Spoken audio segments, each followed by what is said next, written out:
Bismillahirrahmanirrahim. Assalamualaikum warahmatullahi wabarakatuh. Alhamdulillahi hamdan katsiran tayyiban mubarakan fi kama yuhibbu rabbuna wa yarda. Asyhadu an la ilaha illallah wahdahu la syarika lah wa asyhadu anna Muhammadan abduhu wa rasuluhu la nabiyya wa la rasulahu ba'da, amma ba'd. Baik, teman-teman yang dirahmati Allah Subhanahu wa taala, segala puji bagi Allah Subhanahu wa taala yang masih memberikan kepada kita nikmat yang begitu banyak. Jika kita menghitung nikmat yang Allah berikan, wa in ta'uddu ni'matallahi la tusuha, niscaya kita tidak akan bisa menghitung nikmat yang Allah berikan ini.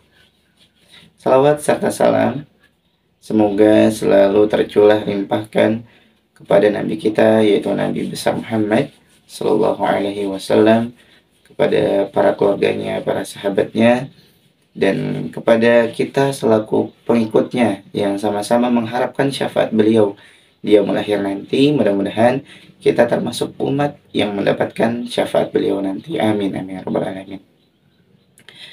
Baik teman-teman yang soleh dan solihah, gimana kabarnya di sore hari ini? Alhamdulillah, mudah-mudahan di dalam kondisi kita yang sedang berpuasa, kita masih tetap semangat ya untuk menjalankan ibadah-ibadah yang lainnya. Nah, karena setiap ibadah yang dilaksanakan di bulan Ramadan ini itu pahalanya luar biasa ya. Baik ibadah sunnah maupun ibadah yang wajib ya. Nah, di hari ini Ustadz ingin menceritakan tentang sahabat Nabi Shallallahu Alaihi Wasallam yang bernama Thauban ya. Thauban ini orang yang sangat solih sekali, orang yang rajin ya, sahabat Nabi yang rajin melakukan sholat berjamaah bersama Nabi Shallallahu Alaihi Wasallam. Nah, Thauban ini sering menempati tempat di masjid, yaitu posisinya di pojok kanan, paling depan di pojok kanan. Kenapa di pojok kanan? Karena agar tidak terganggu dan bisa khusyuk saat beribadah. Singkatnya, suatu ketika sholat subuh, Nabi tidak mendapati Thauban ya.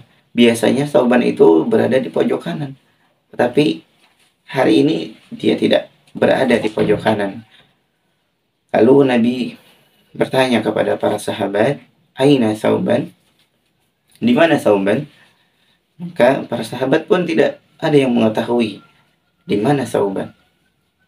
Sehingga Nabi menunggu terlebih dahulu agar Thauban bisa ikut berjamaah dengan Nabi SAW. Nah, waktu terus berjalan sehingga waktu sholat pun hampir habis. Seketika Nabi langsung melaksanakan sholat tersebut.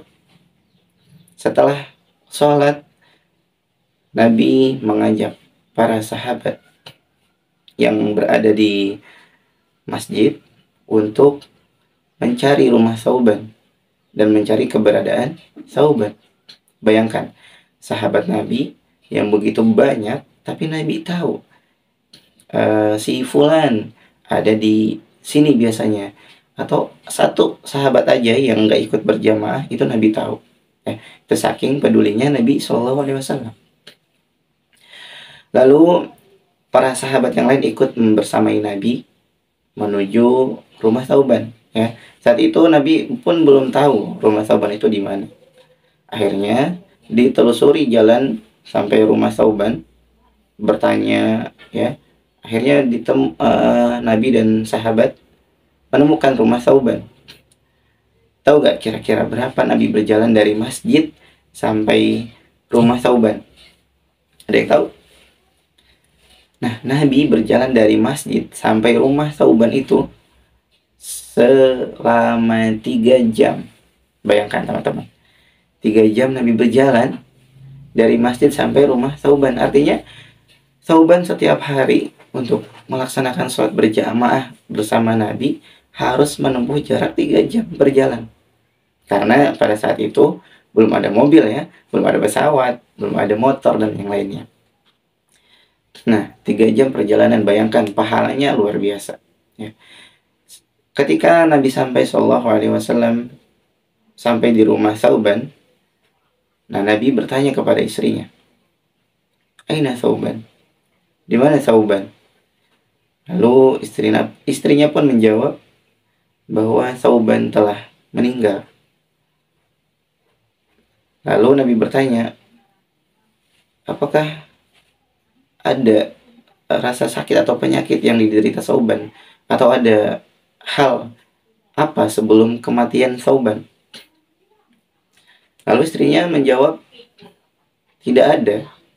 Cuman aku tidak paham 3 kalimat yang suamiku bilang sebelum dia meninggal. Yang pertama, perhatikan teman-teman. Yang pertama yaitu, kenapa tidak lebih jauh lagi? Kalimat kedua, kenapa tidak yang baru? Dan kalimat yang ketiga, kenapa tidak semuanya? Nah, 3 kalimat ini yang dilontarkan oleh Thauban sebelum Thauban meninggal. Lalu ketika Nabi mendengar hal itu, Nabi tersenyum dan turun berita dari langit kepada Nabi SAW bahwasannya yang pertama tadi Thauban bilang, kenapa tidak lebih jauh lagi? Karena jarak dia dari rumahnya ke masjid itu 3 jam. Ketika ditunjukkan pahalanya, ya, yang perlu diperhatikan nih teman-teman, bahwa kita ketika kita sakaratul maut itu akan ditampakkan semua amal ibadah kita, ya, semua amal ibadah kita Allah tampakkan. Makanya tadi Thauban bilang, kenapa tidak lebih jauh lagi? Artinya kenapa tidak lebih jauh lagi dia berjalan ke masjid? Karena saking besarnya pahala. Karena 1 langkah kita ke masjid itu menghapuskan dosa kita. Yang 1 langkahnya lagi itu menggugurkan, yang satu tadi menggugurkan dosa ya, yang satunya lagi itu mengangkat derajat kita di hadapan Allah Subhanahu wa taala. Jadi kalau kita pergi ke masjid, 1 langkahnya menghapuskan dosa, 1 langkahnya lagi untuk menaikkan derajat kita di sisi Allah Subhanahu wa taala. Yang kedua itu kalimatnya, kenapa tidak yang baru? Nah, pada saat itu musim dingin. Thauban berjalan di saat musim dingin, menemukan orang yang kedinginan saat itu. Di perjalanan, Thauban menemukan orang yang sedang kedinginan. Sehingga Thauban memberikan pakaiannya kepada orang yang sedang kedinginan tadi. Nah, yang diberikan oleh Thauban itu ternyata pakaian luarnya, pakaian bekasnya. Nah, pakaian yang barunya itu ada yang paling dalam.